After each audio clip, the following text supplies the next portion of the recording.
Connected.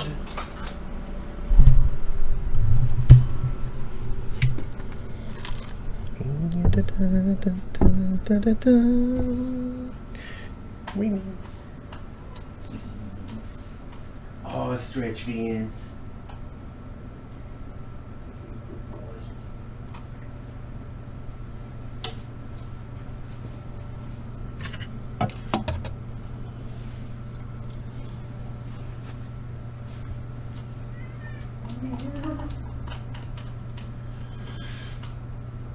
Turnips?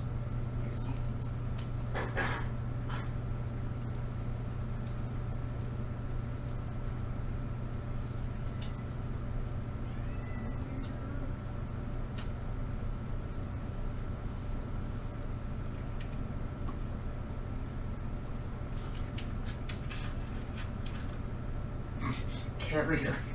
God damn it.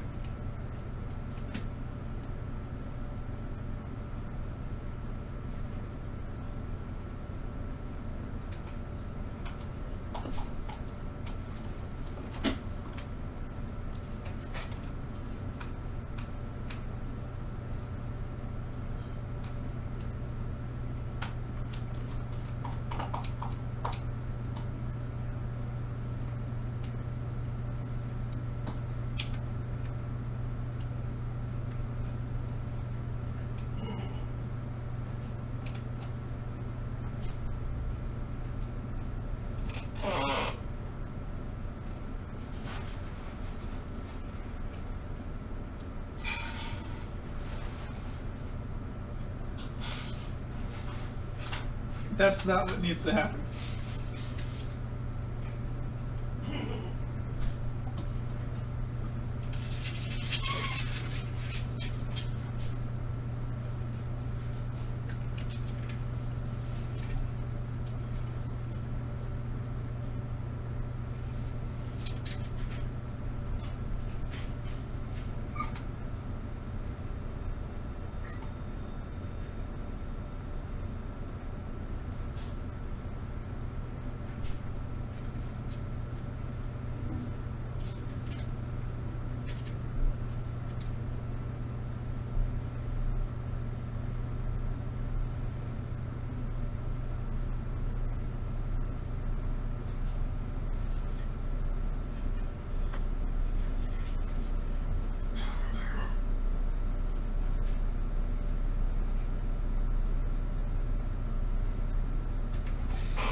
Right in the butt.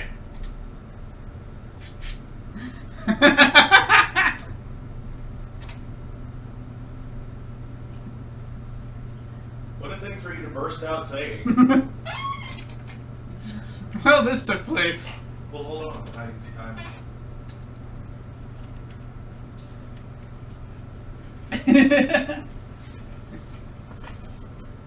Discus. The control was lacking, I would say.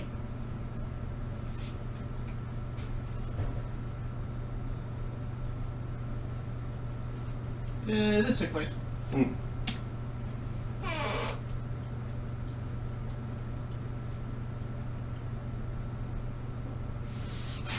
Yeah, that's... I mean... and it's about to happen again, or not. Right in the...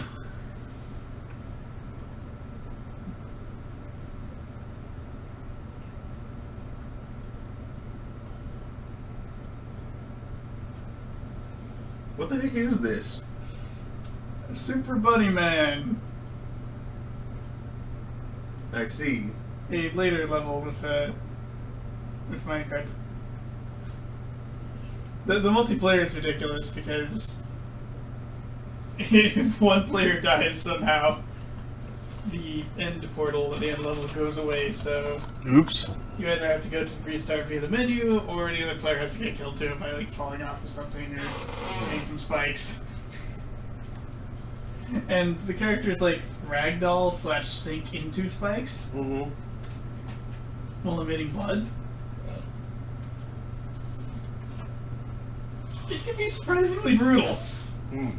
It's like, oh, that does not look pleasant.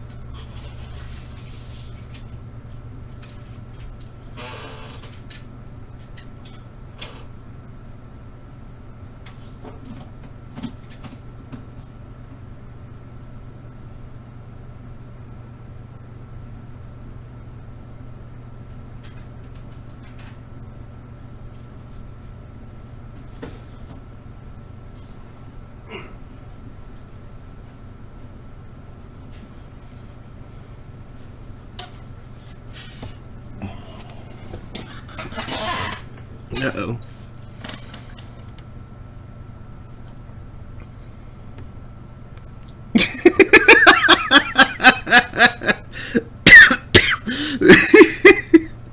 Rose, you're silly. Should I be worried? Maybe a little bit. Take a look at Discord.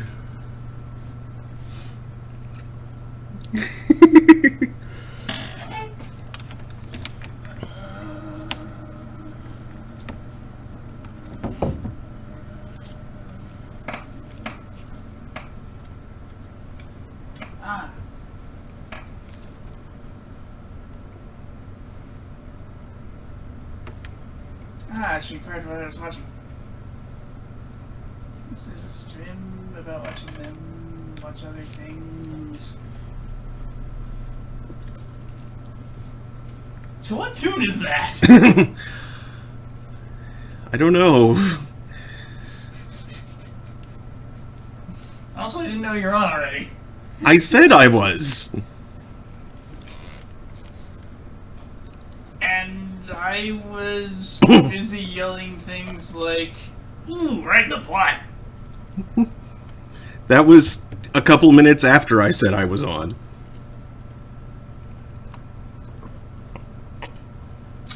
Huh.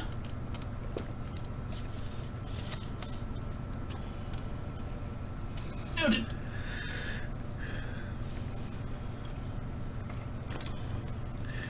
Anyway. Hello, Internet. It is 3:42. 3:41 p.m. on Thursday, July 9th, 2020. And this is the wrong timeline. It is the wrong timeline. There is no disputing that. This is not the best of all possible worlds. And if it is, oh god. Go home, Voltaire.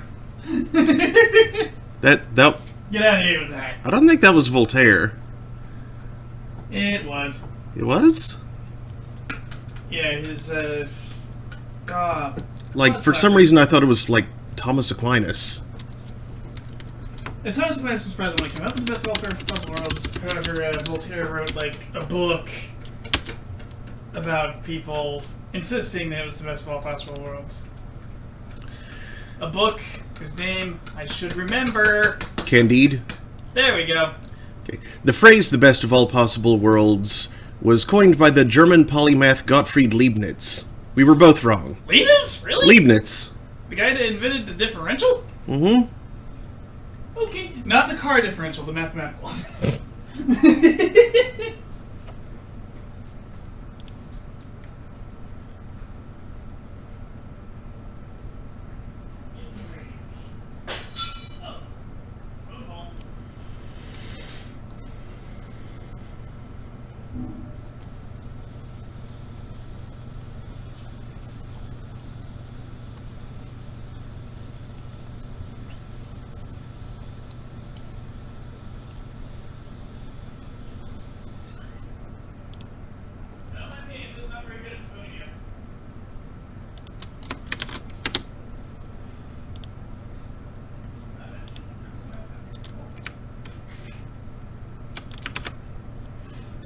Okay, anyway.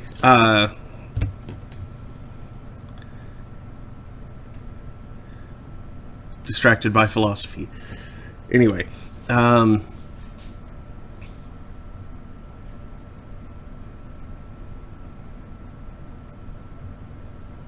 Where the heck did I get interrupted?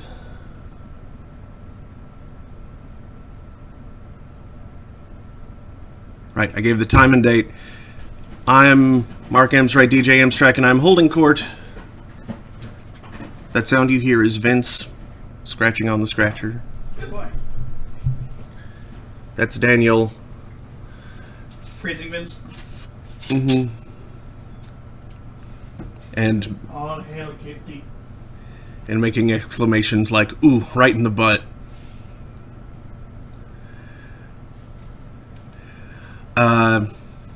Anyway, yeah.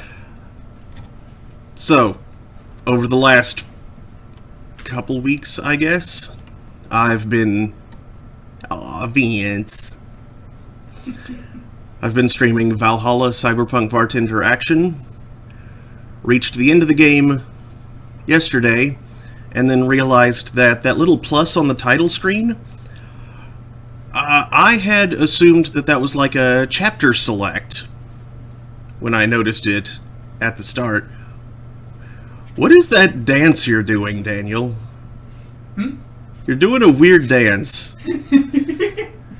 Just been together.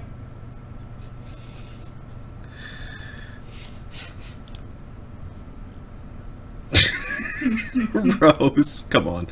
Uh-oh. No, she's... It's the cat petting dance. Ah, yes.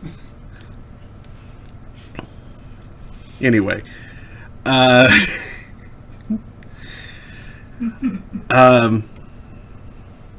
Yeah, so I realized yesterday after beating the game that that wasn't a chapter select.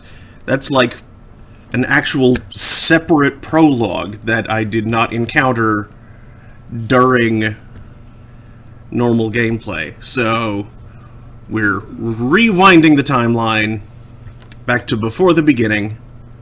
We did that a little bit at the end of last one with the Anna demo, which also took place like just before, possibly like just before the dogs incident. Where Nana does significant psychological harm to Jill. Mm-hmm. By being a spoopy cyber ghost or something. Sketches. So, yeah, now we're going back even further. I wonder what happens. Or what happened, I guess I should say. Maybe he plays Robert. No, I'm pretty sure you're still Jill. You got the levitation potion. Do do do do. Uh-oh. Uh-oh. And I'm just imagining it Uh-oh. like as I go. La dee dee ah dee dee ah dee dee ah ah dee dee ah. But he goes too high and gets hit by a plane. Yeah. Aw, I'm sorry, Rose. Apparently he was lucky enough to get smacked by the plane's nose and not ingested by an engine turbine. Yeah. I mean, the engine turbine would certainly be more gruesome, but it might also be more quick. Probably not. No?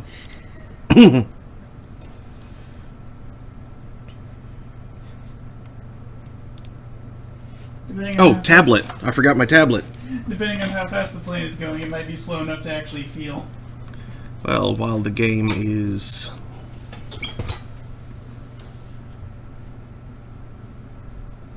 Rose, I misread that as something about a snail. I'm always sad about the snail. How small the face cam gets.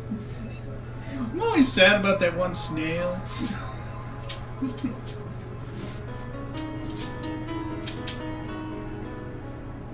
And now quadriceps stretches.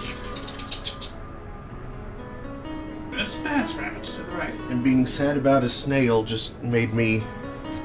Sad about a snail. No, made me remember Guilty Slug. What did it do? Right?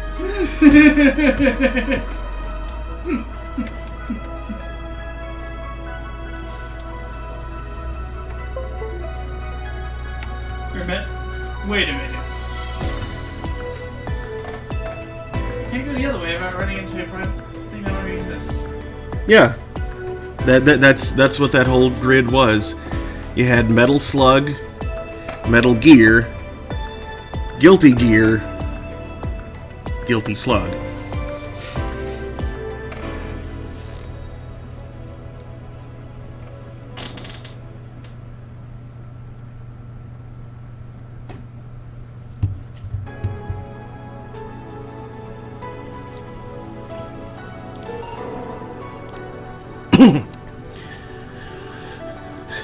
The Ballad of a Gay Ghost.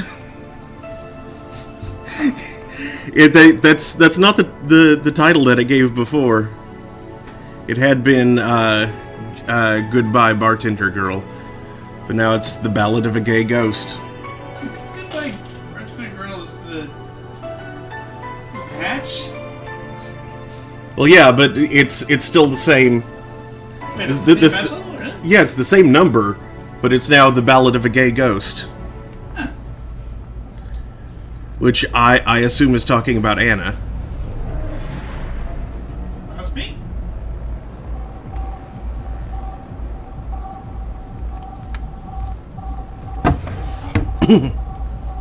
Hey, Jamie. She apparently enjoys putting tiny animals in her den. What? Auto on. The tablet thing is still starting up, so I couldn't understand what the heck you just said. Rose got auto-modded for saying something about being gay. Like which? It's not really Undertale, but it's not really Undertale-esque, but it does have a rather retro aesthetic, which, you know.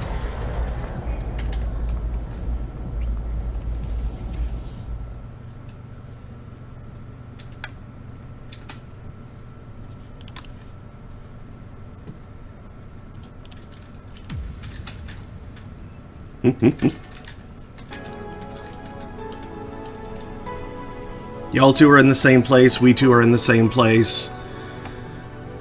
And Daniel's talking via typing rather than via the microphone. Sorry, it's just always amused me when people talk in chat when they're like within earshot of each other. Ah, fair enough.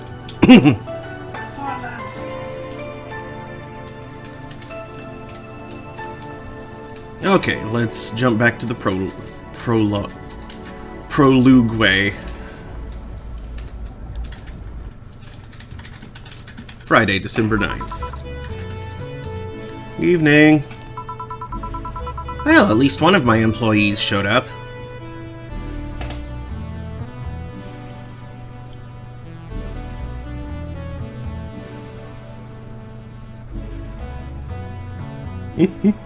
I can see my house from here. I can see Russia from my house. Anyway. Huh? What about Gil? He mumbled something about holes and pests and asked for a couple of days off. Business as usual, then. Not quite. How so?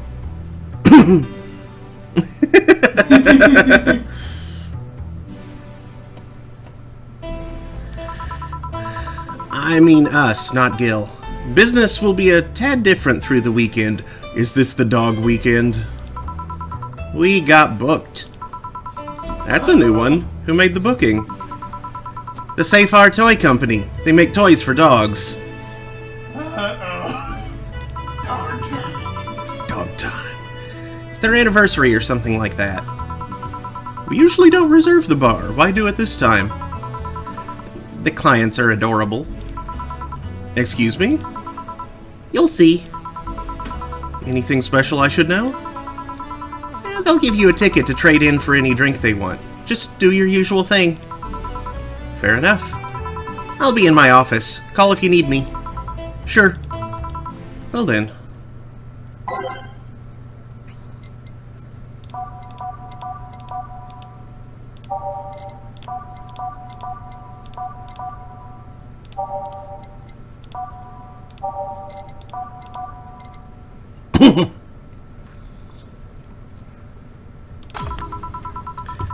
Time to mix drinks and change lives.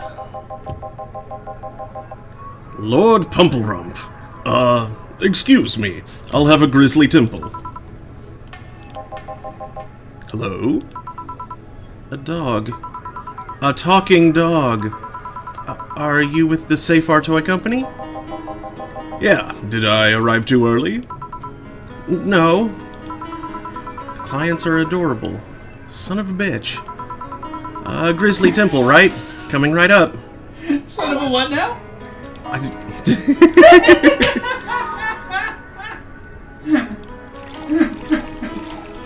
oddly sweary way of literally saying nothing more than dog. Yeah?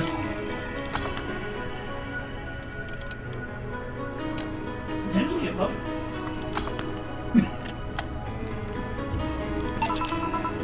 Here you go. Thanks. This is gonna be a long weekend, isn't it? Hey, is the Brunson extract here produced using organic roots? I don't know that information. Anyone I can talk to about that? Here? Right now? No. But you should have that information on hand. Every BTC certified bar is no different from a fast food chain. We get the same supplies as everyone else. Ask BTC officials if you want to know. But you should... But we don't. But saying that we should over and over is not going to change reality. Give me something with lots of Bronson extract, then.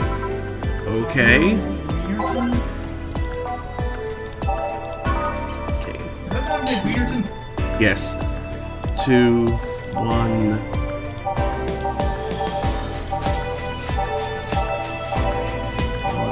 3, 5. Okay, so Gut Punch is 5. Mars Blast is 6.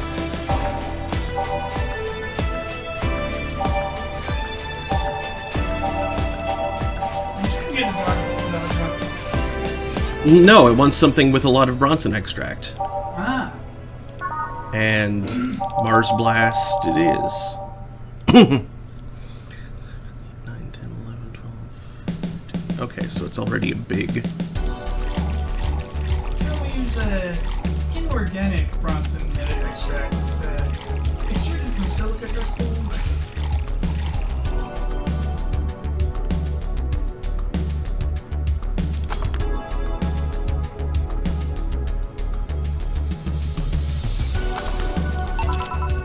Here. What the hell is this? Your order. This is what Bronson extract tastes like? Sorta, yeah. Well, F that noise, it's not worth the effort. No, it's not. Excuse me. Thank God a person. Well, as much of a person as the designated driver can be. What I mean is, why are there so many dogs? Why dogs? Why? Well, the Corgis created the Safe Our Toy Company, and they've been doing a great job, so... A company run exclusively by dogs? Really? And a good one at that. Their only problem is that they have a not-so-discreet preference for hiring Corgis exclusively. Why? It's something about being more comfortable around their own kind. Are you with them? Well, I do prefer Corgis, but... No, I mean, are you working with them? Dog racism.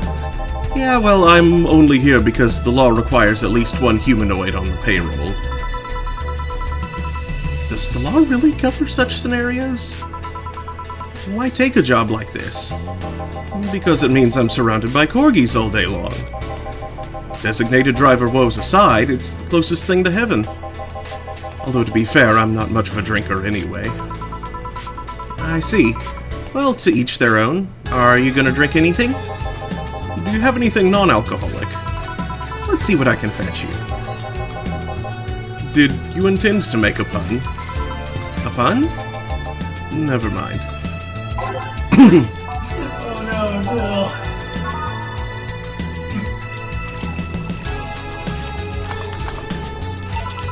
Here.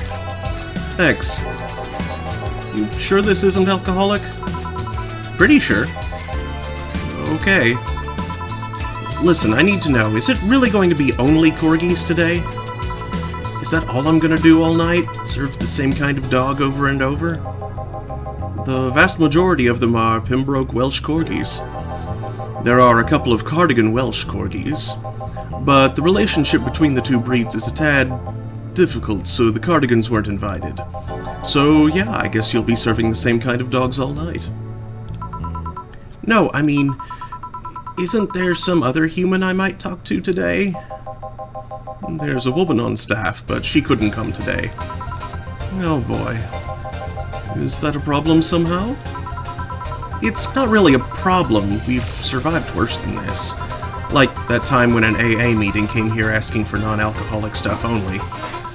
But just thinking about the fact that I'm serving drinks to dogs, that at some point all the choices in my life led to me serving drinks to a group of talking dogs. It's one of those moments that makes you want to stop and rethink where your life is going. Do you perhaps not like this job? I do! I love every second of this job! But dogs! It's like a fashion designer suddenly realizing he's been designing edible underwear. I still don't see what your problem is with the dogs, but I'm not going to force the subject. Well, I'm going to try entertaining myself for a bit. The stuff for playing pool is underneath the table. There are also darts in the box next to the jukebox. Great, thanks for the information. Call if you need another drink. Sure. I'm feeling happy, so I'll get everyone around. Actually, it's a free bar. I won't let you spoil my mood. I want a fringe weaver. Coming right up.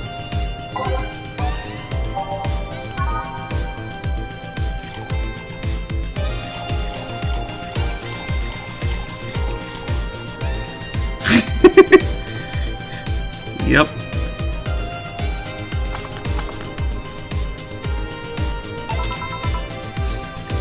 Here you go. Still an awesome day. What kind of name is that? Yo, what's an alpha male gotta do to get some service? These dogs name themselves. What may I serve you? Beer, and quickly! Coming right up.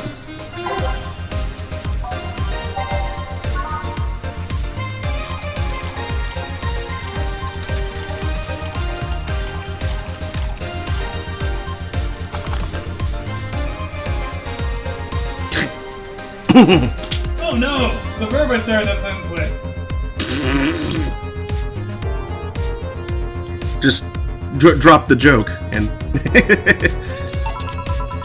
Here you are. Damn, you're a slow piece of shit. Hey boss, what was the opposite of deja vu again? Jamais vu? I was right! Jamais vu. Yeah, that. Are you having a premonition? Something like that. That dog felt uncannily familiar. Are you bored? Not really. I was playing with the darts a bit ago. I thought about playing pool, but all the other clients are thumb-challenged. Sorry if this sounds rude, but why was the dart box so dusty? You're the first person in the year or so I've been here that has actually played with darts. I think even my boss forgot they existed. By the way, how are the dogs as clients? We've had worse. Have you had someone come in and gnaw chairs to pieces? Yes, she was testing out her new mechanical teeth. She got banned from entering any BTC bar after that. With anecdotes like those, you'd think serving dogs would feel totally normal. You'd be wrong, because even then, we were talking about humans. I mean, don't get me wrong, I've served a dog or two in my time, but they usually come in with someone, and they never talk. Now that I think about it, are these drinks bad for the dogs? Now you worry about that? But no, they aren't. Only cappuccino monkeys are at... You mean capuchin monkeys are at risk if they drink those chemicals. I get the feeling no. I'm creeping suspicion that there's some sort of cappuccino monkey. Anyway, you want anything to drink? Surprise me, but keep it non-alcoholic. Sure. Non-alcoholic surprise. Let's go with a Bleeding Jane. He's a robot. Yeah. I mean, Lilum, sorry. It makes sense if being a Lilum and all, but... Yeah. He blinks weird. Does he blink his eyes sequentially? Dorothy doesn't blink weird. Does Dorothy blink? Yes. Now in like the CG you see like a good look at her somewhat creepy camera eyes. I spend so much time paying attention to the text that I don't notice these little details. Here you go. Thank you. This might sound weird to ask, but they talk through their collars, right? That's right. How do they work? It's not too hard, really. They're just translators. They read the dog's brains and turn their thoughts into words. Do keep in mind that today's dog breeds have more cognitive capacity than their ancestors. If you put the translators on dogs from a decade ago, they wouldn't work like they do now. Yeah, I read something about that once. Another question, why did they wear those small tuxedos? It's good for PR. You don't say. Well, it'll be a bit before we go for the day. Any other questions? Yes, why the F did these dogs want to get drunk? They see humans do it and they think it might be fun. Just like teens, then. Now, if you'll excuse me.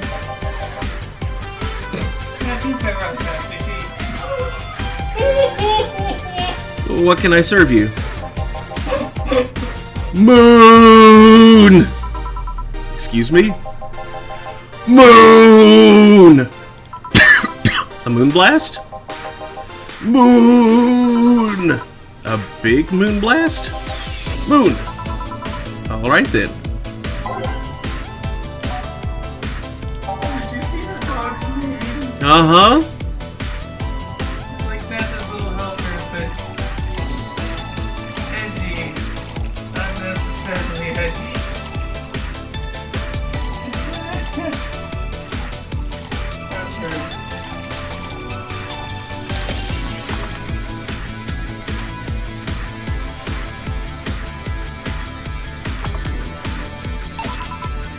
Here. Moon!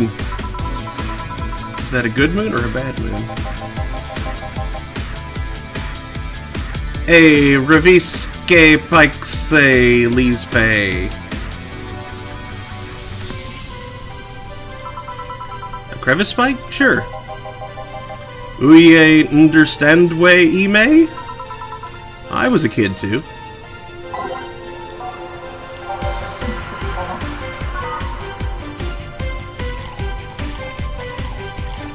You might be able to teach action to take pig Latin.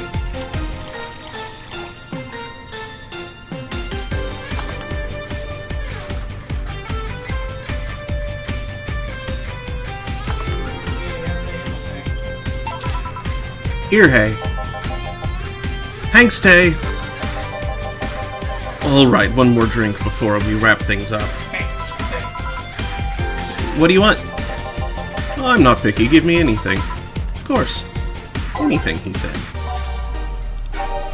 Also, I'm pretty certain it would actually be an Inks thing. Yeah, the dog was doing a different form of, what else has optional chromophone? One that doesn't do diphthongs. Well, it just took the first letter regardless of what it was. Like, the way that I'd always understood it was that, yeah, entire phonemes get shifted to the end up until the first vowel of the word. So like, the way it did understand way instead of understand day.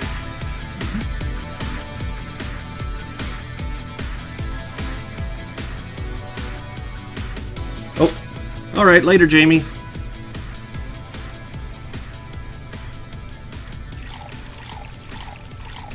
Not Bronson. Energide.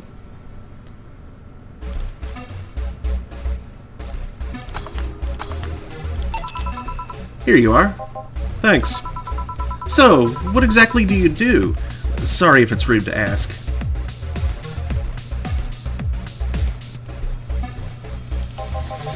I guess I am what people call an office boy.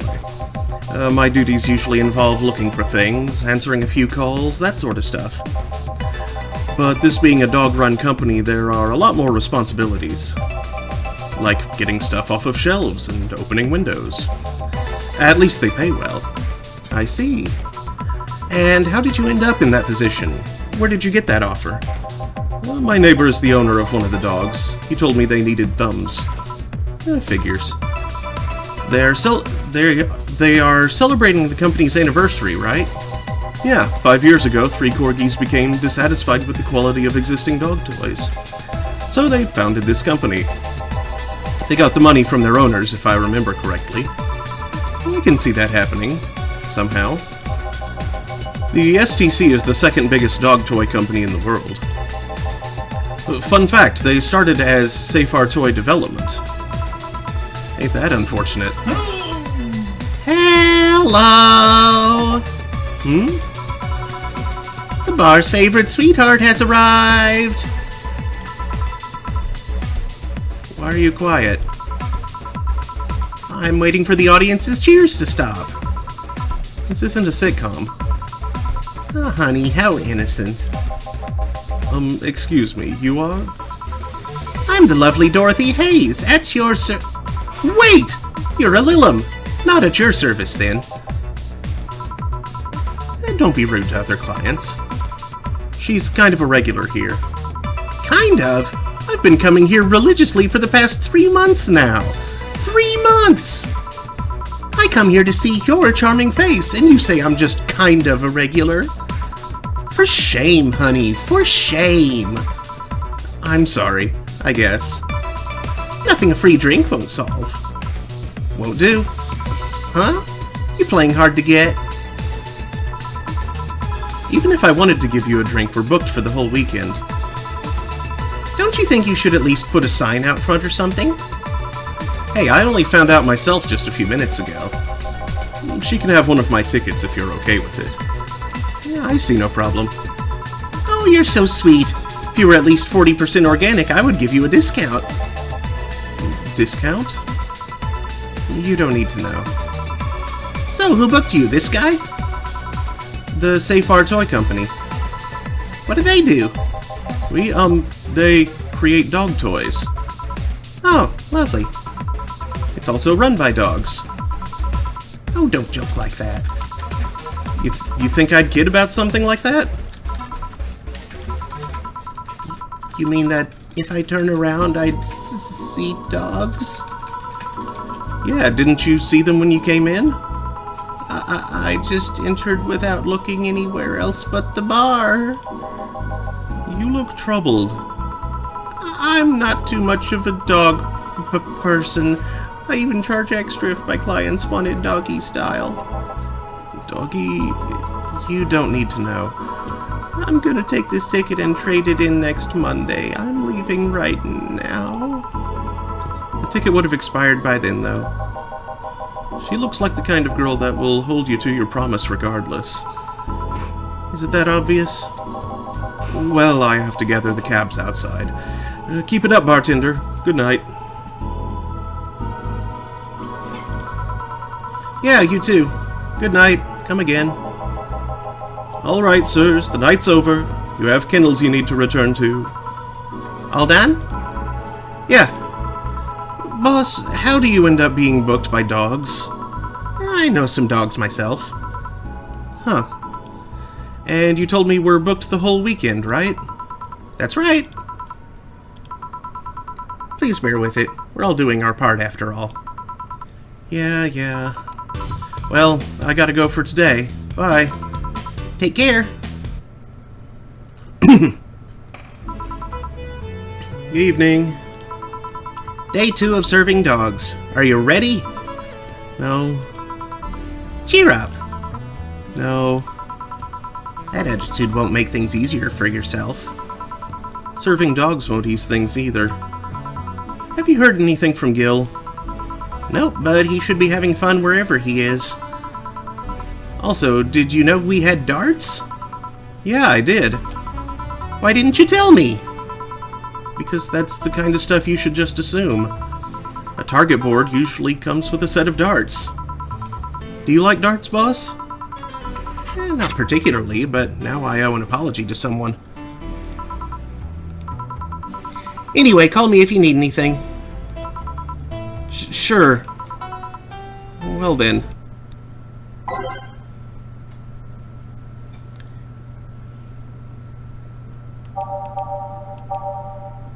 Next up, dogs.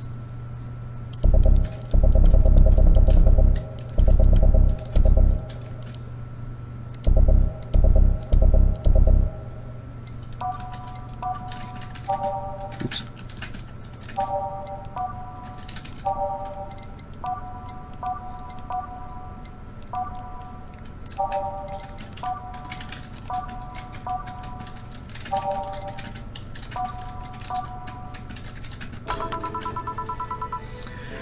Time to mix drinks and change lives. Oh, hey, can I have a big beer, please? Thank God, a human. Sure, coming right up.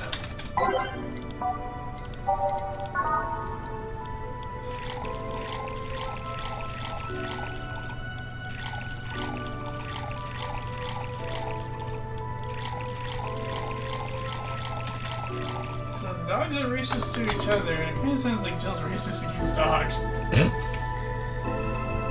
A bit. I need more drink. Why so much dog racism? That's not a sentence I expected to emit.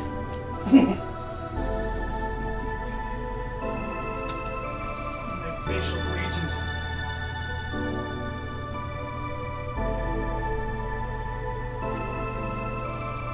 Using my flippity fruit flaps.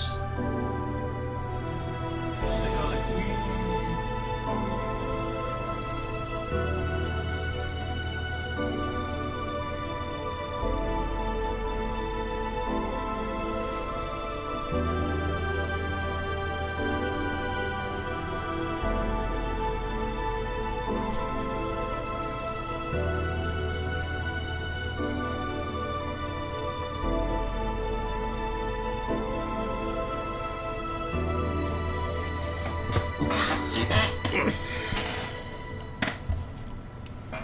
Big beer.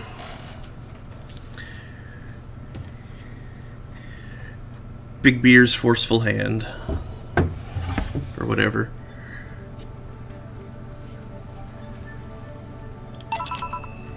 Here. Thank you. May I ask what you do for these dogs, Miss, Beatrice, but everyone calls me Betty. And why do you need to know that? If you've been stuck with dogs all day, you'd also be curious when a human walks in. Fair enough. I'm their veterinarian. They're all your clients? Yeah, company-issued vet. I mean, I have my own office, but it's in their building. So you're Betty the vet... Oh, cram it. I don't get it. Betty the vet? Sorry, not in the mood for puns right now.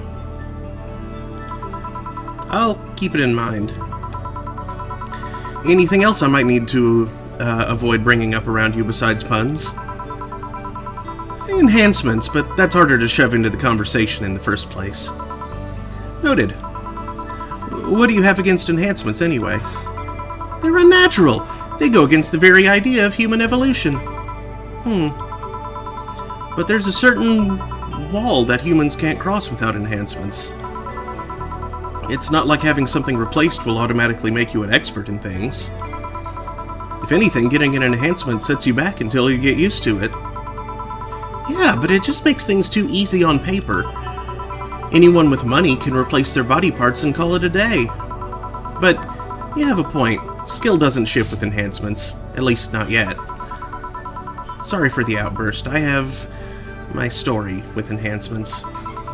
Oh, I don't mind. It's way more entertaining than serving drinks to talking dogs. Sorry. Speaking of which, that's my job right now. Do you want another drink? I'm fine for now. Call me if you need anything. Sure. Hey, have you seen a red dot? I've seen many things in my life, but a red dot? Not today, no. Do you have any red drinks? Red drinks? Yeah, the drink might know something. Right.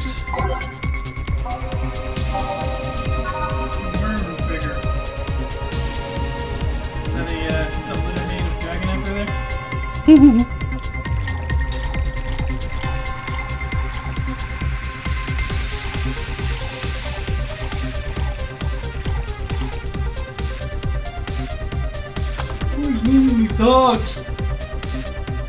You said themselves earlier. That's not red. I inquired incredulously if they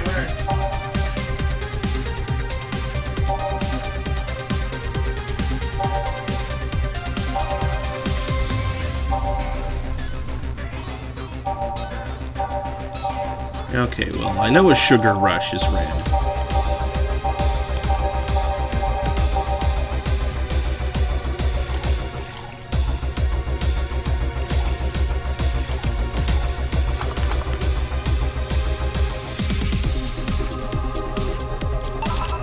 Here.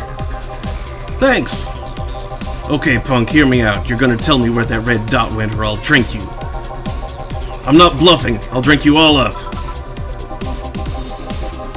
Those damn Pomeranians, they think they can come and take our jobs. Excuse me? We've been getting some serious media attention because the company only hires corgis. Must be slow news day. But you know what I say? It's good that we don't hire anyone else. We don't need more races ruining our workplace. Wow! Next thing you know, they'll be asking us to hire cats! Wouldn't other races bring new skills to the company? Shut up! What do you know? Now give me a bad touch. Alright.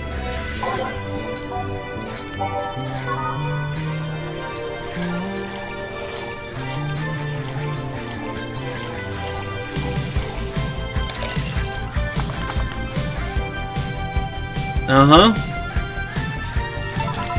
Here. Racist dogs. What are the odds? Wait, if I can't tell the differences between them, does that make me racist too? Would it matter if you're racist against racists? Bartender, please stop dozing off. I need booze. Sorry, what can I get you? I'll have a Zen Star. Sure. That's 4 of everything, right? Yeah.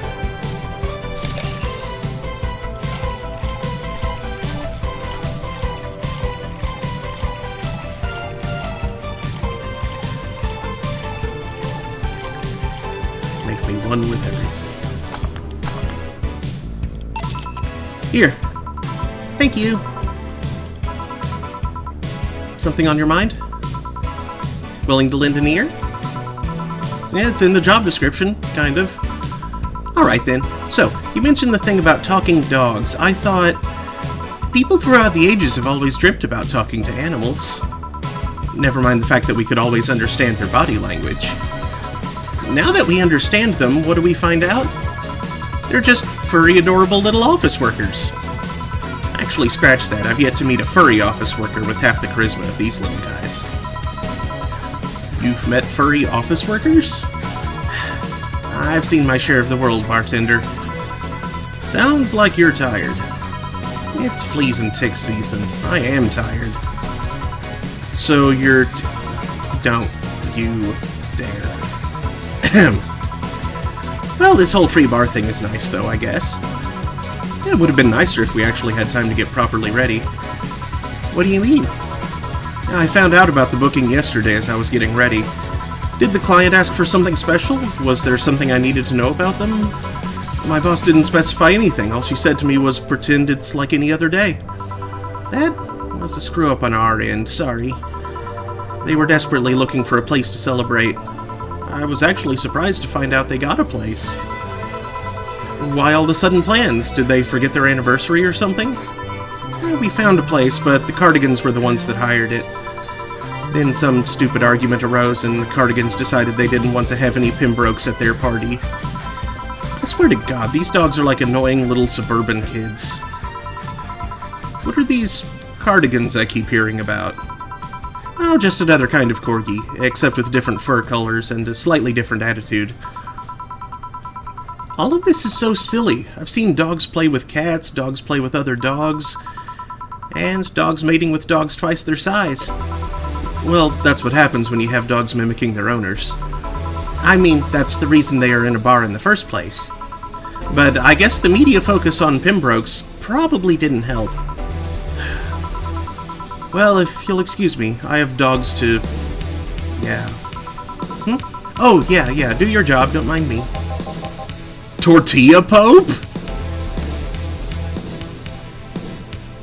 Tortilla Pope.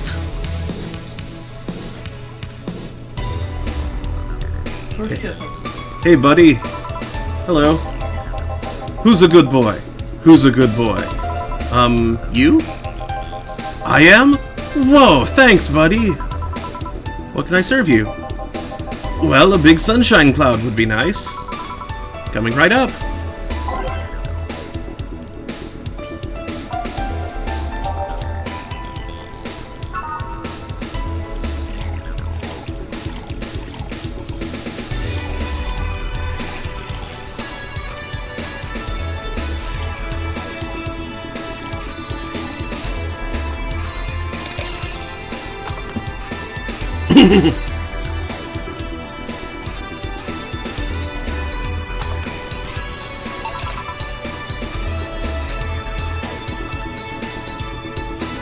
Here. Oh, ain't you a cutie? Loopy-doopy-poo. Woof. You know what I hate, man? What do you hate, dog? Cabbages, man. They're like lettuces that decided to go to the gym. They think they're a big deal because their leaves are harder. Guess what? I don't like them. Calm down, dog. Do you want anything? For cabbages to not exist. I meant to drink. Oh, I'll have a big grizzly temple then. I can do that.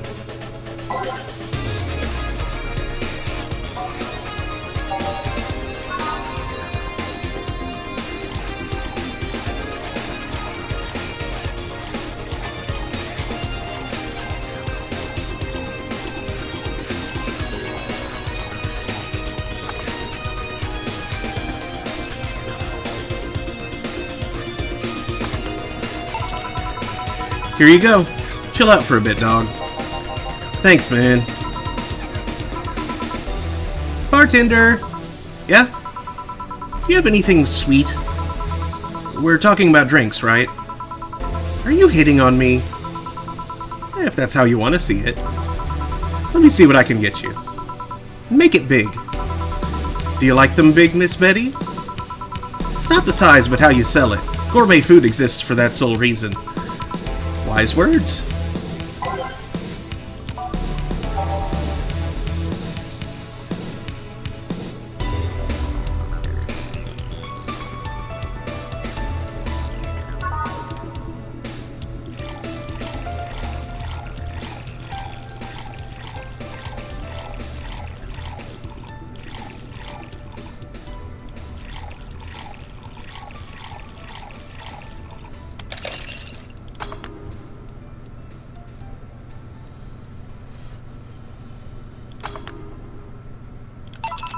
Here. Thanks. You know, I'm curious. What's the weirdest client you've ever gotten? I wouldn't be able to tell you. There are many kinds of weird. Pick the first one that comes to mind.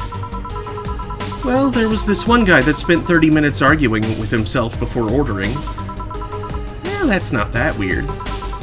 He came in wearing a velociraptor mask and wouldn't stop screaming. He left humming Moonlight Sonata afterwards. Oh, yeah, that's weird. At least he left a nice tip.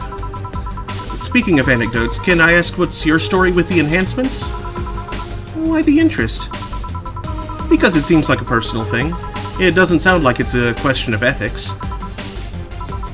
And honestly, I'm really bored. Sure, I can entertain you a bit.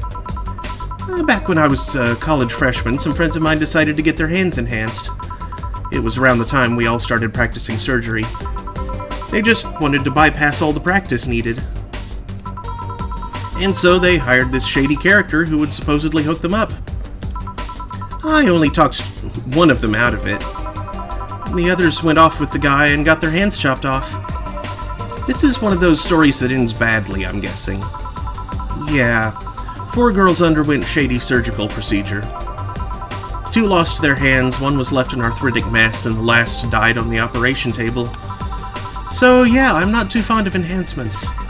Especially if they're taken in an effort to avoid effort. This culture of become better automatically with enhancements really gets on my nerves. That story sounds so familiar. Did that shady guy have a bleached mustache and tattooed black eyebrows? He also talked using an electrolarynx. You've seen him? No, but I remember news about the police catching someone who was performing illegal surgeries. Never thought I'd meet someone affected by him. It's a small world, isn't it? Well, I guess I gotta check on the dogs to see if they're fine. Sure, I'll keep serving them booze. Thanks for sharing that story. Yeah. Hey man, have you ever felt like time is moving too fast? Tonight I'm feeling like it's not moving by fast enough. Lucky you. Well, they say that if time feels like it's going by too fast, you're having a good time. What can I serve you? I want a bad touch. Sorry, coming right up. This dog wants a bad touch.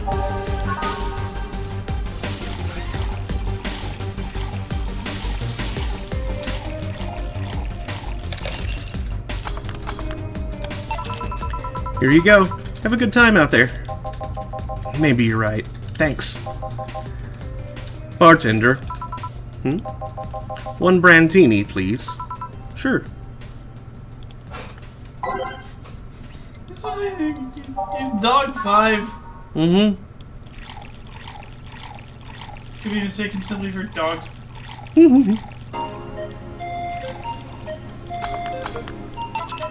Here. Excuse me, the beer mat's dirty. Sorry, I'll change it. Nah, leave it like that. It already ruined the Brandtini anyway. Hey, bartender! Bartender, barter, tarbender. Your job has a funny name. You don't say. You're a cute bartender. I swear, I could just eat you up. Please don't. When did you get drunk? I've been a little dizzy for a while now, but it just properly kicked in. Also some of the dogs invited me over for a drink. Except I'm not drunk. Right. Can you give me a small Brandtini? I will definitely pay you money. But you don't have to pay me. Aw, will you really buy me that drink? You're so lovely. Yeah, let's leave it at that.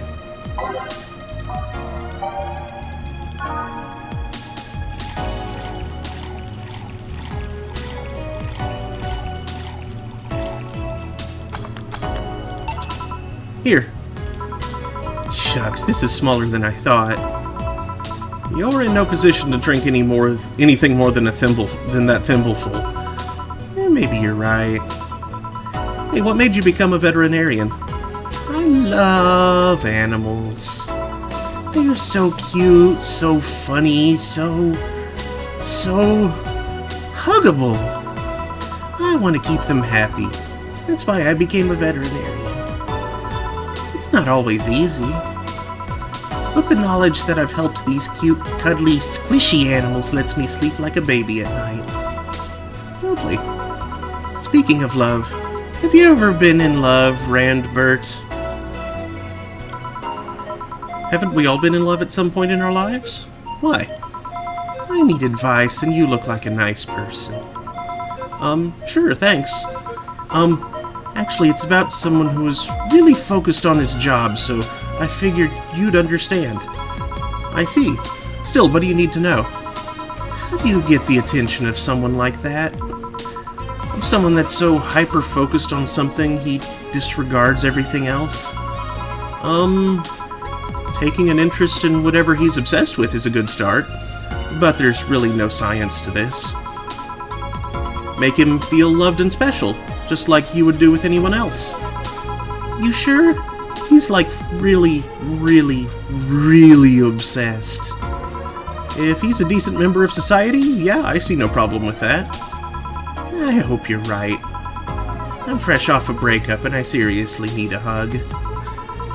Oh yeah, how do I fix the fact that it's a guy? Beg your pardon? I'm not into guys, but this here is a guy. What do I do? Right, need to serve dogs, sorry. No need, we're leaving. Already? Don't worry, we'll come back tomorrow. Right. Thank God. God. Doggammit. Done for the day, I'm guessing? Yeah. You might want to get some insecticide or something to make sure we're not full of fleas. What does the health inspector think of this stunt? The health inspector is too afraid to come to this part of the city, so I'll assume he's fine with it. Right. Say, boss, you look tense. Really? Weird. So I'll call it a day here. Thank you for your hard work.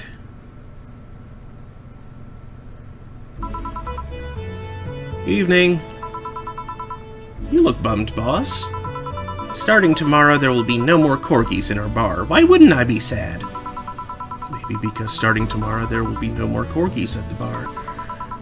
I wonder if the Shiba Appreciation Society might be interested in booking us. One problem at a time, boss. Wait, I know someone from the Pomeranian Development Institute. One problem at a time! Still, you've been tense ever since Friday. Are you worried about Gil or something? Trust me, of all my worries, Gil is the least of them. Put on some music and enjoy the day, won't you? Right.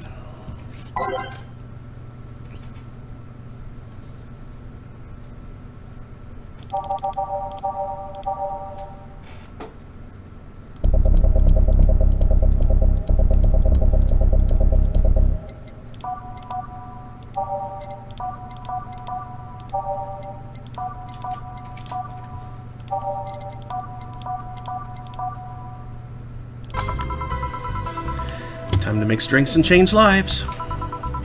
Bartender, we meet again. Oh, Miss Betty. Hello. And Mr. Corgi Lover. Call me Deal. Deal. Deal? Deal. Wipe that satisfied look off your faces, you two. What can I serve you today? I'll have a beer. I'm not the designated driver today, so give me a fringe weaver. Alright, coming right up. One of the dogs.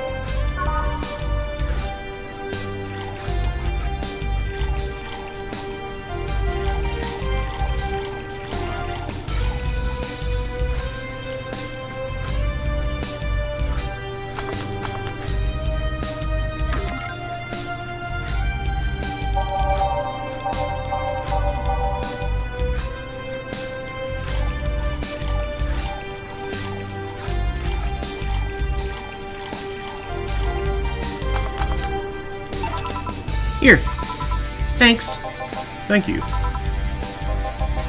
You seem distracted. Has serving so many dogs finally gotten to you? No. Well, yeah, but it's not that. My boss has been acting weird since Friday. Weird how? Romantic weird? Drug addict weird? Let's hope nobody finds the body in the fridge weird? For starters, there's the fact that she only told me we were being booked moments before we opened. Plus, she seems completely distracted or lost in her thoughts. Like you. Worse. Oh. She's not being herself, and that makes me wonder if something's going on. Like what? Do you run a human trafficking ring in the basement? No, we don't have a license for that. Oh well, thinking about it too much is not part of my job. Can I ask you something about your job? Sure. I've always been curious. What does the BTC need in their bartenders? What do you need to study? They train you from scratch, so you don't have to study anything beforehand. What does the training involve? It's a lot of etiquette and regulation work. Most of our time, though, is actually spent in simulations. Simulations? Different scenarios involving different chemical hazards, that sort of thing. They want you to be able to respond to every possible situation that might come up involving our ingredients. I mean, the chances for failure are really slim, but it's better to not take those chances. I see. I'll be back with you guys in a bit. I must attend to the other clients. Dogs. That. Oh, sure. They're chasing me, man! Who? The cabbages, man! The goddamn cabbages! They're everywhere! They're out for my rump! Never mind. Can I get you anything to calm down? A big blue fairy would be nice! Okay, then. Hey, listen.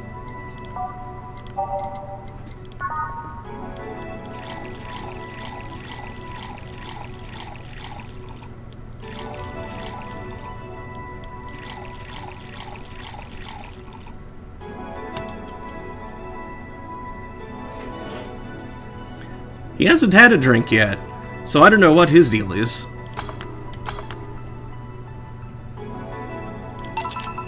Here. Thanks, very nice of you. Third bark day? Something the matter?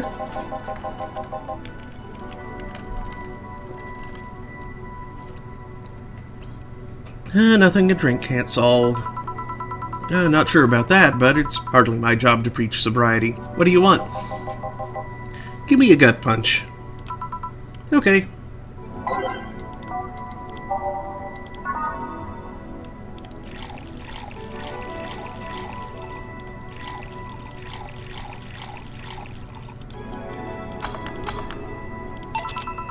Here you are. Thanks. Hey, you ever felt guilty for being born the wrong race? The what now? I've just been hearing so much about how we're racist. I'm wondering, are you racist? Not really. Do you feel like other corgis might be? Definitely. I mean, then why worry? It's not like they're calling you racist. You shouldn't take generalizations personally. You might be right. Man, you should have seen the cutie I saw yesterday on the way home. She looked like a cat boomer. She was wearing a mini dress, had this prosthetic eye. I thought you were against people using prosthetics. I'm not against cute, though. Besides, I'm not against prosthetics. I'm only against enhancements. I don't see a difference between the two. Alright, let me put it this way. If you lost an arm and replaced it with a mechanical arm that does exactly what the older one did, I'm okay with it. But if you lost your arm and replaced it with a gun-loaded super arm from hell, that's something I'm not okay with. Even worse is if you decide to replace your arm because of fashion, or a whim, or to get better at some sport. That's completely not cool. That's the difference between a prosthetic and an enhancement. Replacement versus, enhancement. I'm of a similar opinion about Lilim replacing their factory parts for kicks. If you think that's going to be an easy way of getting better at something, you're in for a bad surprise. Well, I can see why you think that, but what suggested to you that what she had wasn't an enhancement? If she had bad eyesight, wouldn't that count as an enhancement? Even if it fixes it? How does reparative work factor into your ideologies? They might be enhancements, but they also replace something faulty. Well, damn it, stop making sense, you piece of scrap. You're weakening my resolve. Having fun? Oh, bartender, that was fast. Well, there seem to be less dogs out today. At least dogs that want to drink. Yeah, some of them ate their tickets. Lovely. I'll be the one dealing with that later. Say, what's your take on the whole enhancement discussion, Bartender? Well, my mom had a saying, anyone can make a chandelier out of their asses. Which somehow means your body, your choices. If they're not hurting anyone, I don't see the point in hating them. See, Betty? Hey, I didn't say I automatically hate anyone who has an enhancement. Me being against something isn't the same as me being against someone. I'm not some 12-year-old blindingly hating someone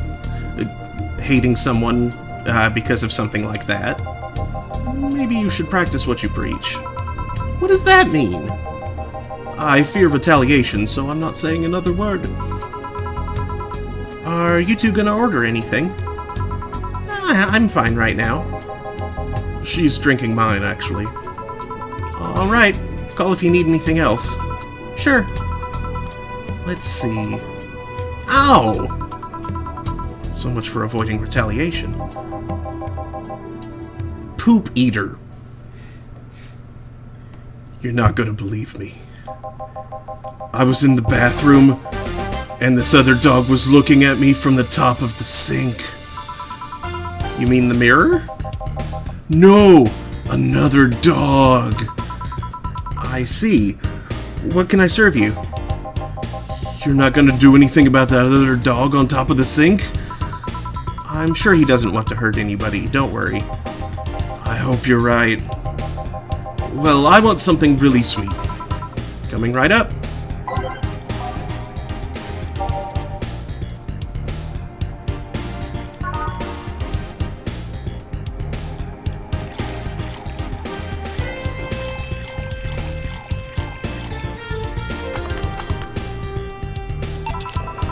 Here you go. Thanks. Please think about the thing with the other dog on top of the sink. I will, don't worry. Brown. Did you see his name? I saw his name. Why is he brown? That your question should be answered. Well then, that was quick. Like I said, there aren't too many dogs today. When I heard someone booked us for 3 days, I expected more of an attendance. While you were gone, this fella here said that the Bleeding Jane is better than a pile driver. Please, prove him wrong.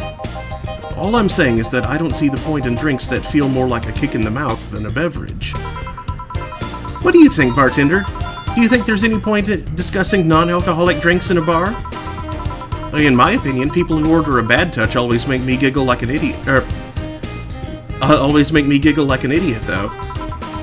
That's not an opinion, that's a statement. Oh well, please serve us either pile drivers or Bleeding Janes. We'll let you decide which one is better. Coming right up. I can't just... What happens if I make one of each?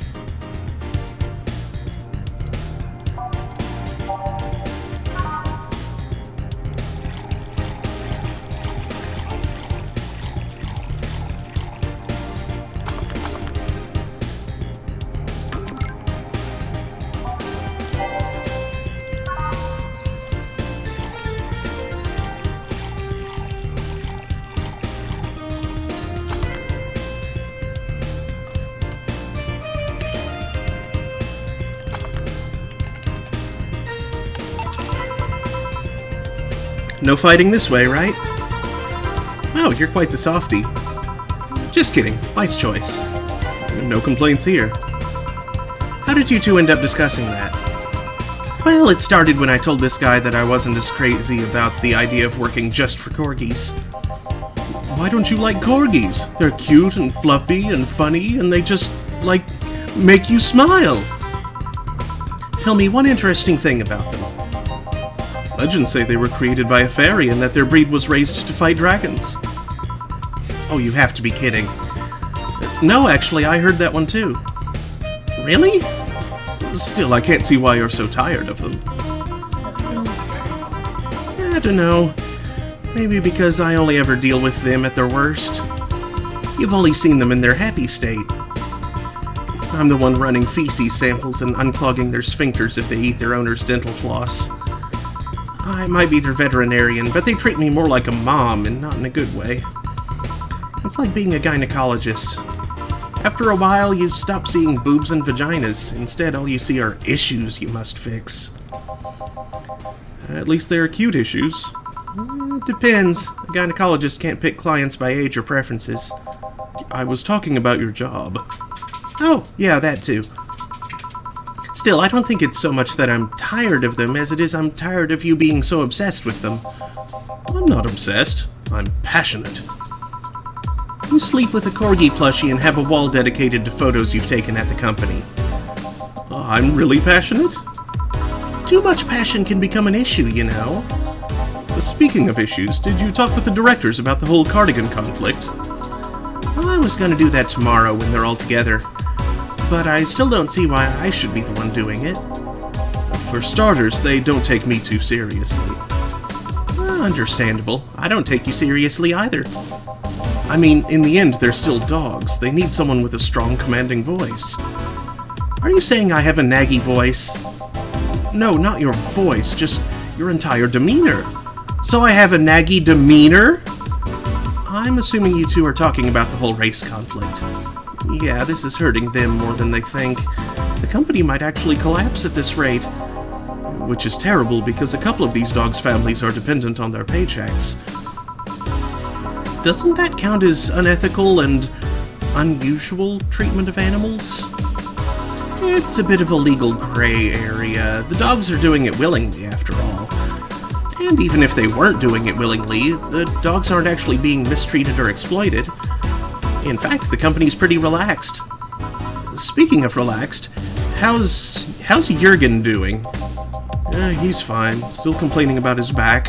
Still unwilling to take his medicine. He says he's not that weak. Who's this Jurgen guy? My guardian. I passed the tests years ago, but I couldn't leave him. That's actually commonplace, isn't it? Lilim being unable to leave their guardians because they feel too much like family. Now, to be fair, people get attached to many things. Some even get obsessed with inanimate objects. My grandpa loved his car more than any of his sons. The one whose will left all his earthly possessions to his car, right? Yeah, that one. How do you become a Lilim's guardian? Well, you fill a form at the Artificial Intelligence Council. Then they do a background check. If they deem you useful, they'll give you authorization. You're given a week's notice before they give you all the data about the Lilim you'll be taking care of. You'll have to watch over it until it can pass 3 different personality tests. If the Lilim wants to stay with you after that, that's your problem. So it's like adoption and the lottery all rolled into one. They do that to diversify the possible outcomes. 2 Lilim can be of the same model, but they'll grow differently depending on their guardians. What if something happens to the guardian? A new guardian can appeal to the council, stating they're more fit for the position than the original.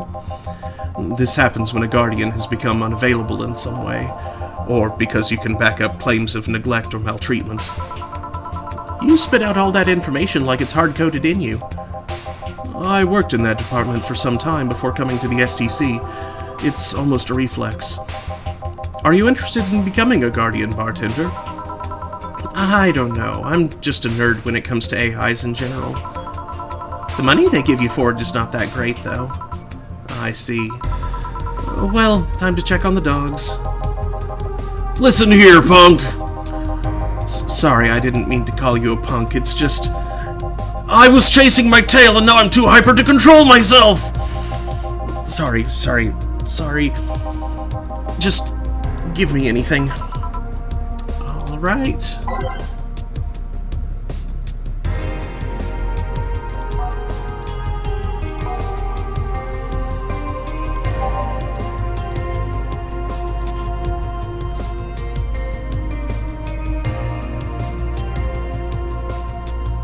Does that mean I should or I shouldn't give him something sweet?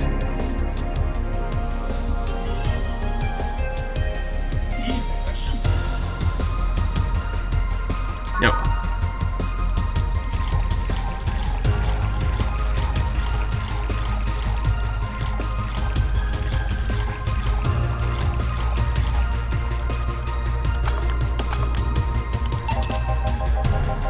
This is good.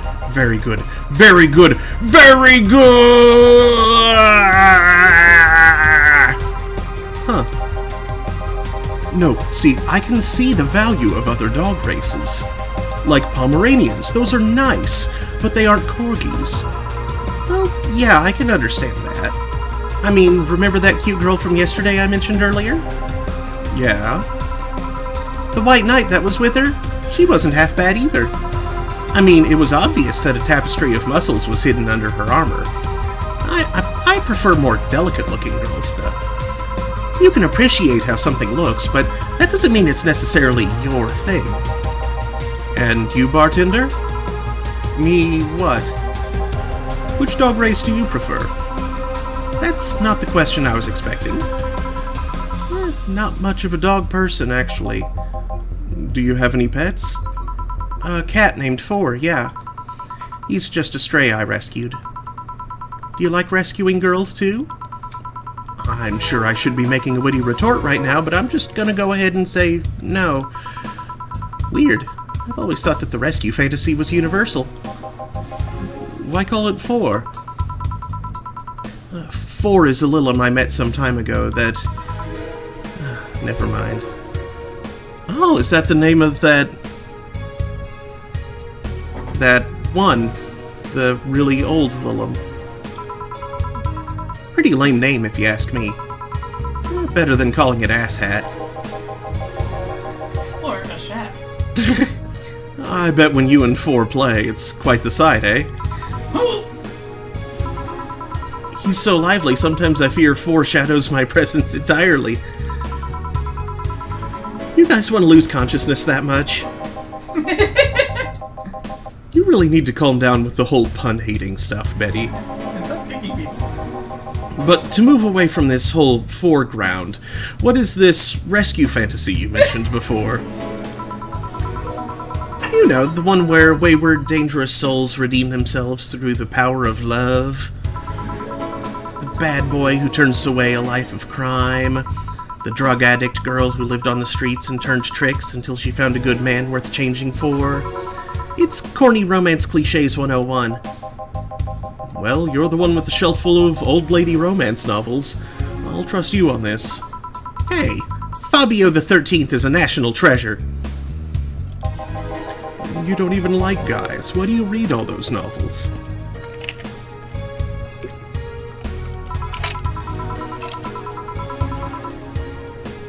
They let you put yourself in the place of the main character quite easily. Even if said main character is a muscular man? I see no problem. Just, what is your self-image? If I can ask something else, what is it? Why do you hate puns so much? Many people cringe at puns, you know? Yeah, but you react like you have a vendetta against them. They made me feel stupid. What? When I was a kid, everyone in my house had a penchant for making puns at the drop of a hat. I was the only one who couldn't get them. Years later, I finally got them, and they weren't that funny! They made me feel stupid! All in the name of some terrible joke that wasn't even funny in the first place. I've said this so many times I might as well just make a recording, but you need to chill out, Betty. I am chilling out. Just because I complain about stuff doesn't mean I'm not relaxed. I'm not sure that's how it works. Trust me, when I'm tense and angry, you'll know it. I feared the thought. Anyway, I'll go check on the dogs. I'm supposed to be their doctor, and they are being suspiciously quiet. Be careful. You want anything else? I'll have a bloom light. Actually, make that two, please. Sure.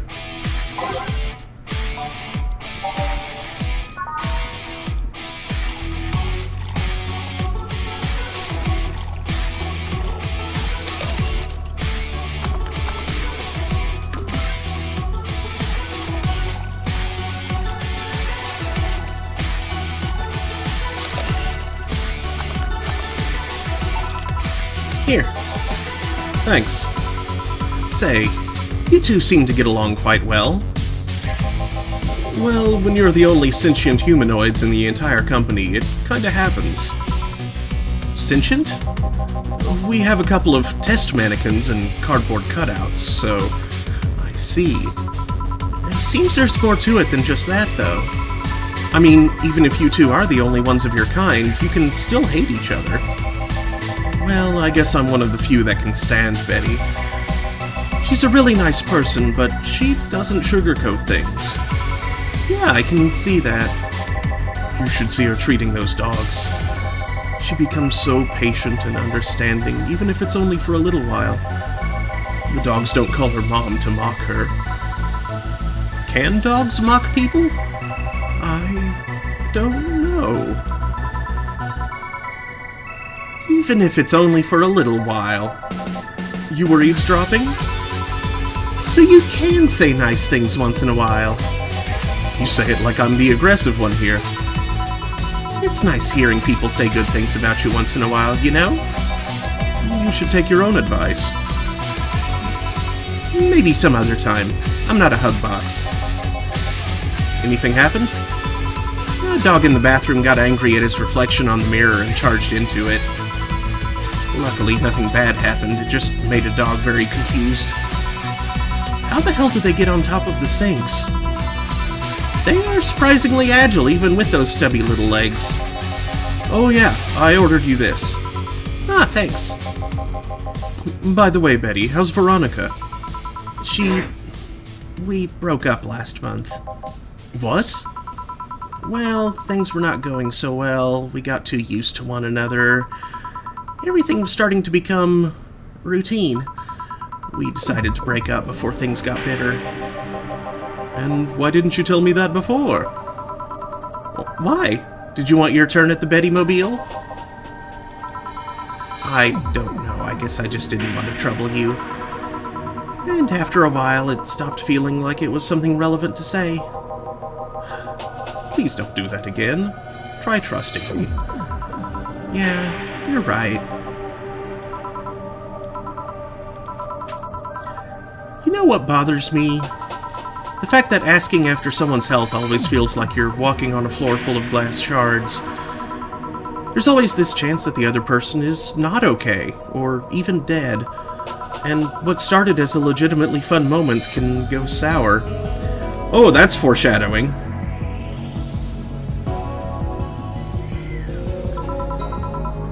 Yeah, you're right.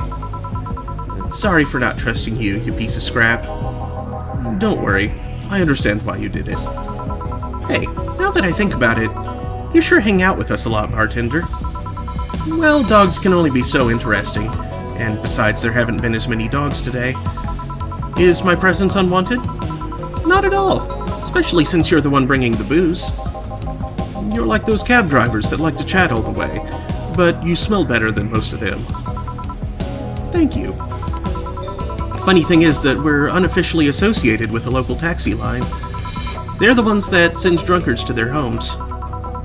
You seem to really like talking to your clients, like it's the best part of your job or something. It kind of is.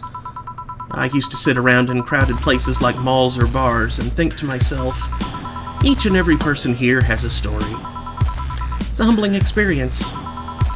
Everyone has dreams, fears, and loved ones. If you dig deep enough, you'll realize that the gap between two random people isn't as big as you think it is. In fact, it's quite small.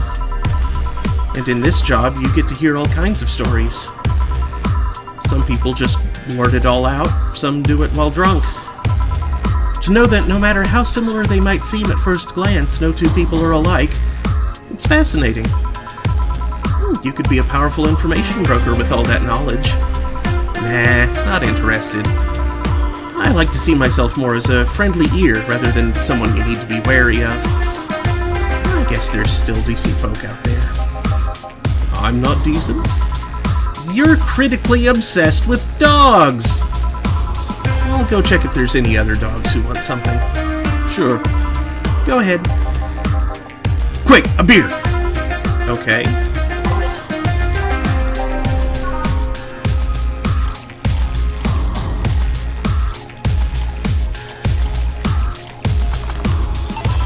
Here. Thanks, now. Boom! Why did you break the glass? I made breakfast! Get it? Because you made the drink fast, and I broke it, and... Go. Tough crowd. Suddenly I understand the hate for puns. Hey, Bartender. Yeah? Your job has a funny name. You don't say. How was she already drunk? She drank way less than she did last night. Yeah, but she drank a bottle before coming here. Why? I wish I knew. It's an example of her alcohol tolerance, though. Bartender, I want to make a toast to my good friend the robot here. Probably the only person, robot, thing that can stand my yapping for more than half an hour. Without him, my job would be 5 times more boring and my life 2 times more meaningless. Cheers! You're not holding a drink. Then give me one, bin trader. Isn't that your job? I need a beer, a big one. All right.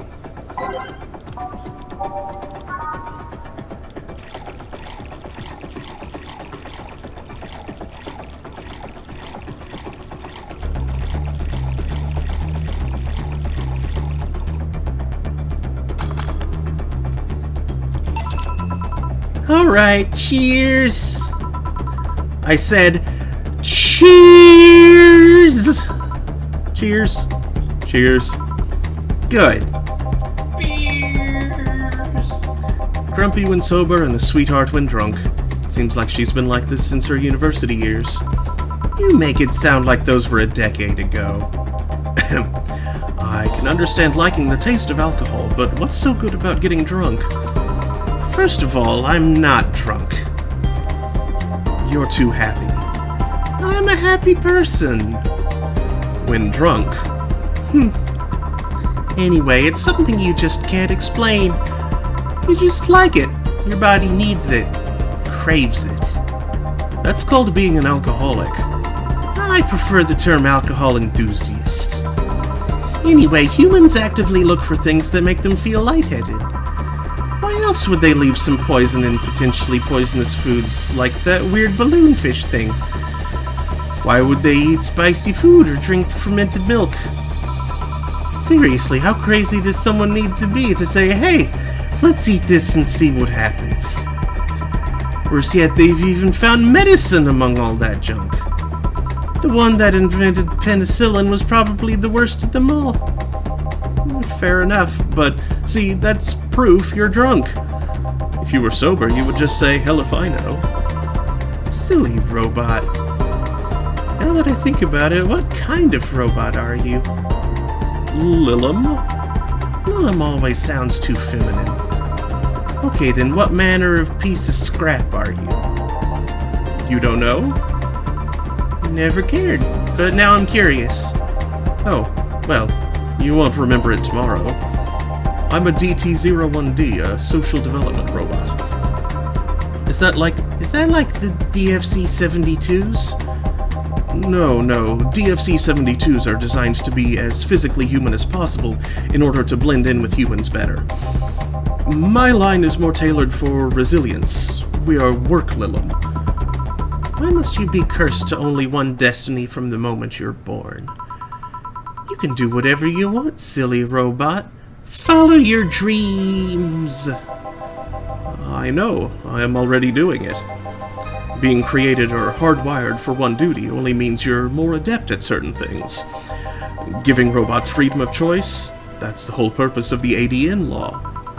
Yeah, but you know, you say you're resilient, but you don't look the part.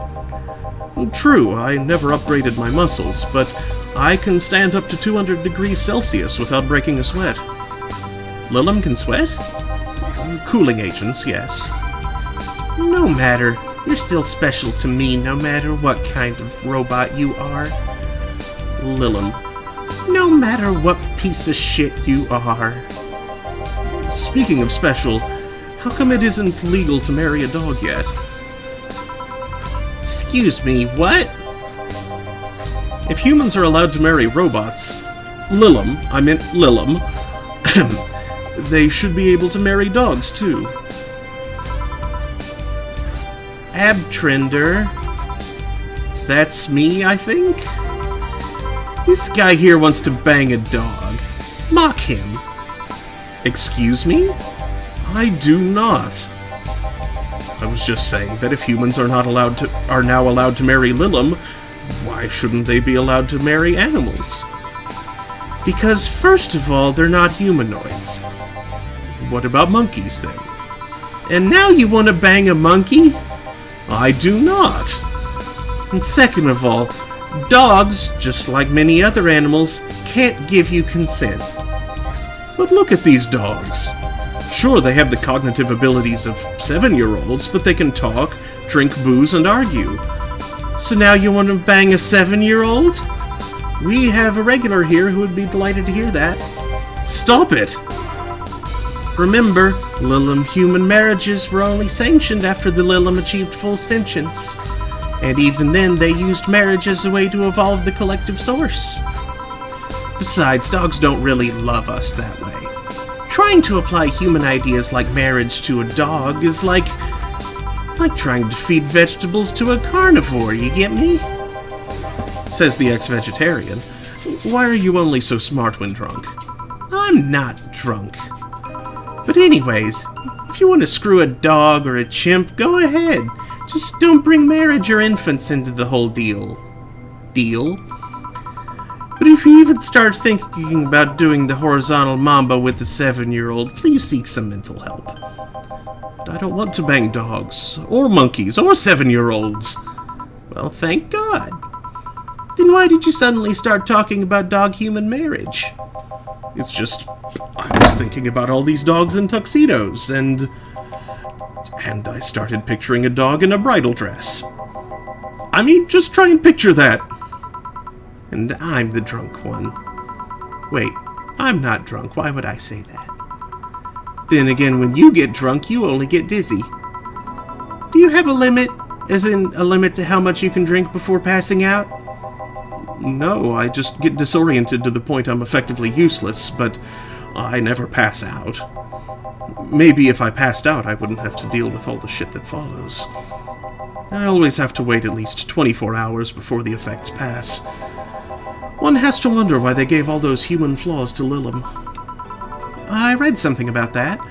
It said that by giving Lilum the same kind of weaknesses humans have, they would develop the same way humans do.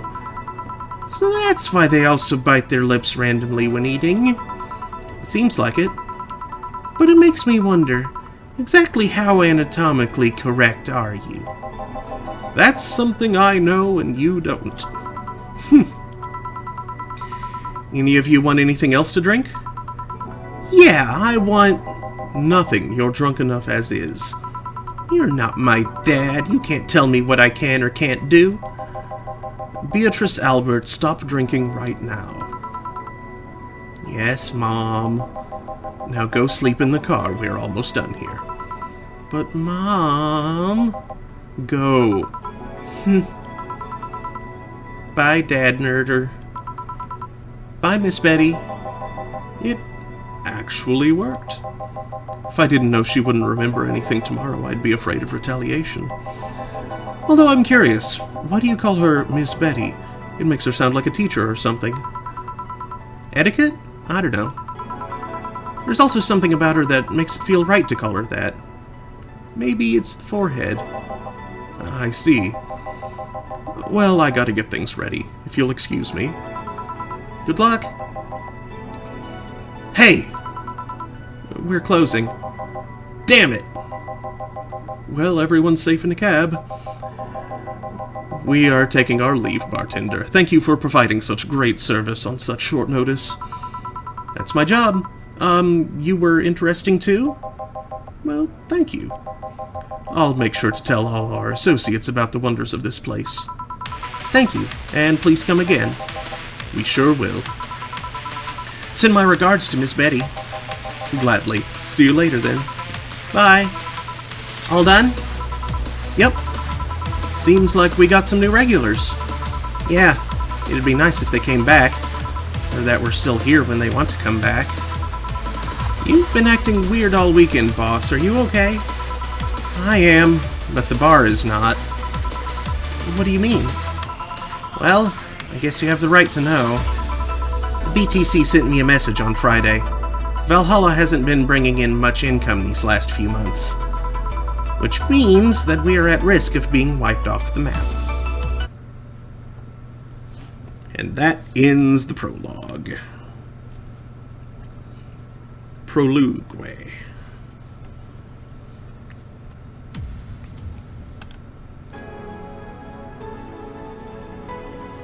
Is there anything else?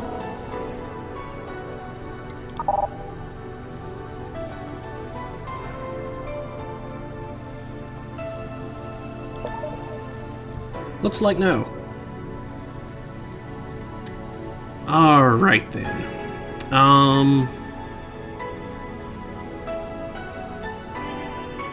It's a little early to sign off just yet, I think. But I haven't figured out what I'm playing tonight. Because Assassin's Creed 3 still isn't working. Actually, I did notice I got an email from tech support. They may have said something, so I don't know. I'll go check that. Hold on a sec.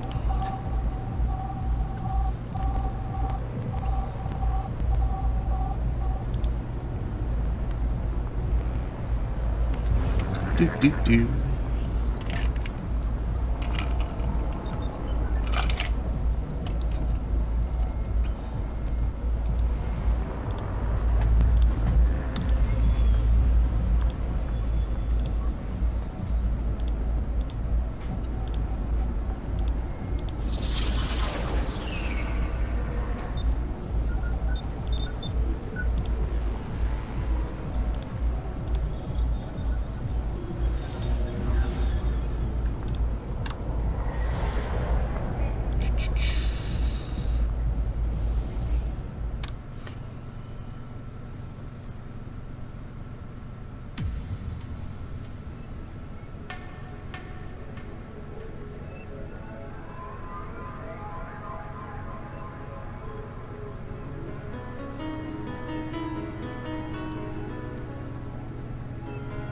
Okay, I figured that might be what they would suggest.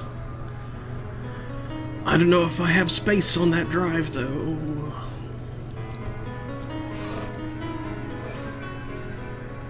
But I will have to try it. Let's see here.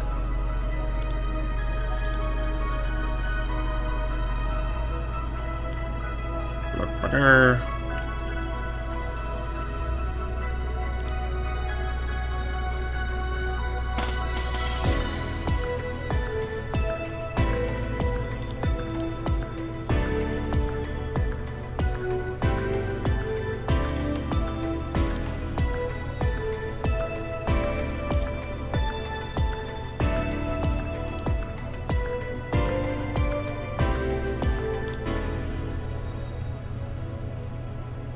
What do I want to play tonight?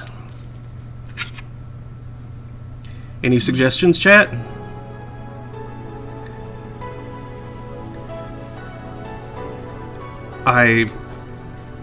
Actually, wait, I should... Actually, no. I don't actually expect putting things on the same drive to resolve this issue, so... I mean, it might. Never know.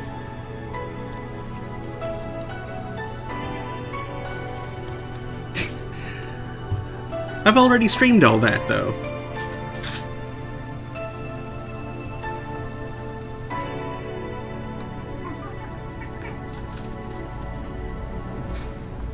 This island's chock full of simians.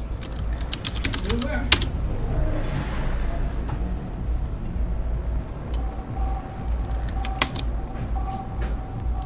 Let's see. Oh, actually, I do have enough space on that drive. That's good. Now, I wonder if I can just tell Uplay to move the installation directory.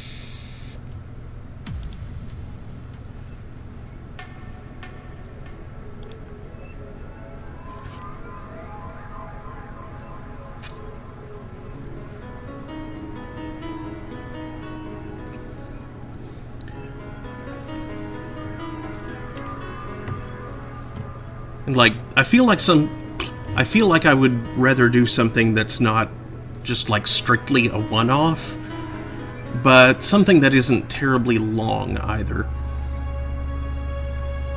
Like something that I can start and finish in, maybe a month. Which would be like, four sessions or so.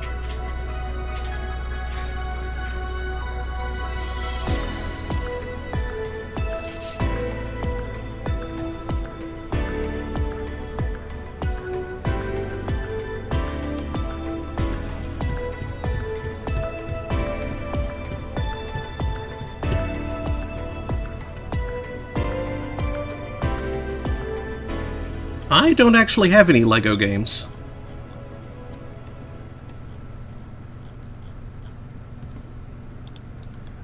Okay, it looks like I may have to uninstall and reinstall manually to make it happen. Which, I mean, that's certainly possible.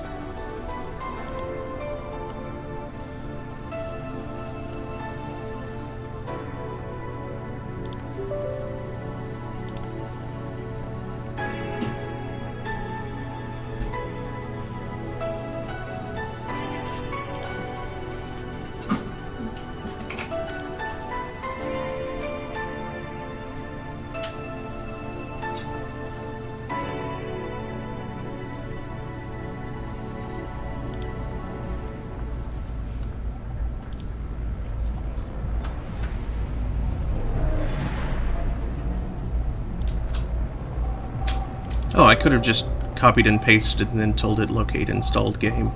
I didn't realize that was an option. Oh well, it's fine. It's not like we have capped bandwidth or anything.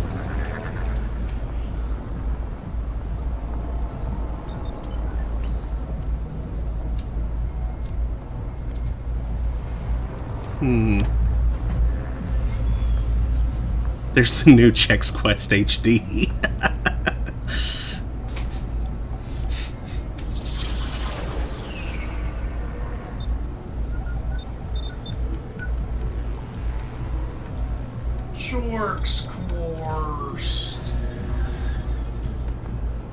Oh man, it says the year was 1996. Everyone was rocking plaid and working on their yo-yo tricks.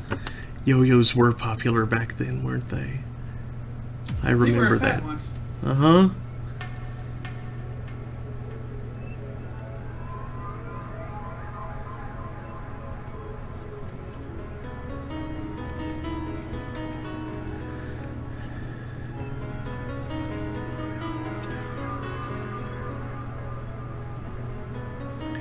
And a cereal brand released a non-violent first-person shooter video game that turned out to be a hit.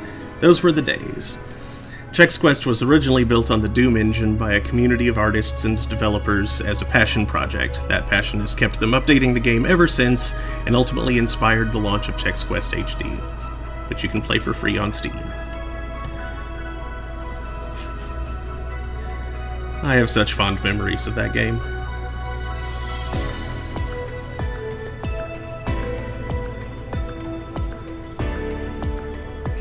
It's basically Doom. It is.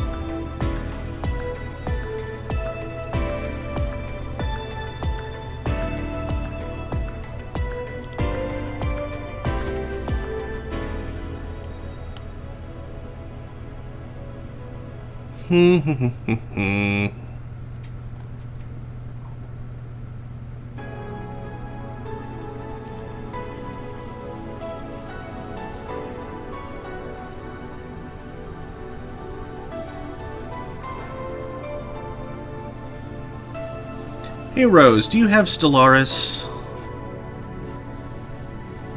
She does.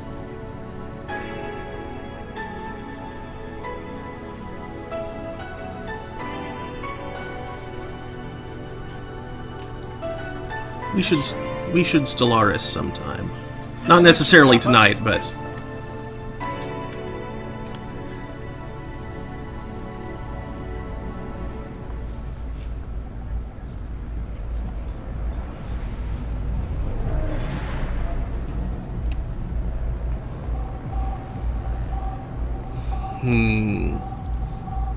Choices.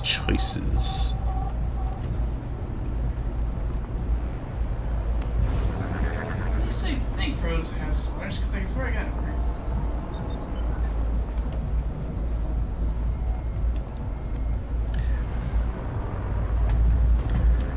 It's a real-time space 4X with like some like it's not hard sci-fi.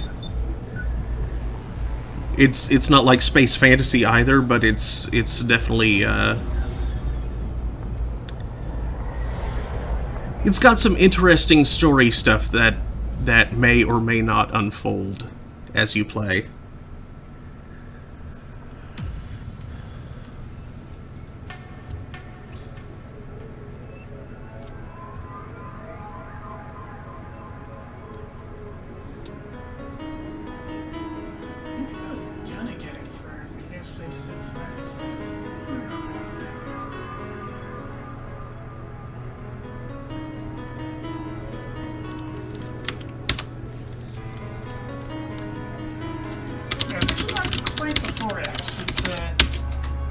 It's one of Paradox's grand strategy games. Though the first century or so is very... like, it starts 4X.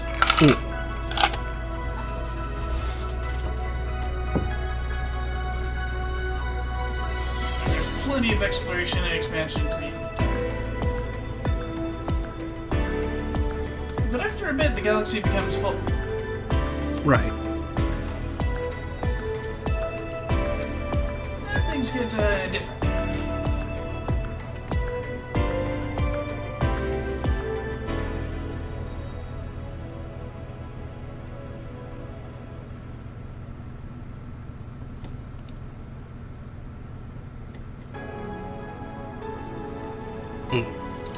Okay. You know what? A game that has been in my backlog since, I think, possibly the very first Humble Bundle is Aquaria. And it looks like it'll probably take maybe like 2 months to beat on stream. So let's go for that. Excuse me. Oh, Rose, if you would like to play Solaris of Fark, it is important to note that it doesn't matter which DLCs, like, you don't have to get all the DLC, because you have access to all the DLC that the host player has. Yep. Which is why, I've generally, when we've played before, Daniel has been the host, because he has a lot of DLC. I don't have that much DLC, so yeah.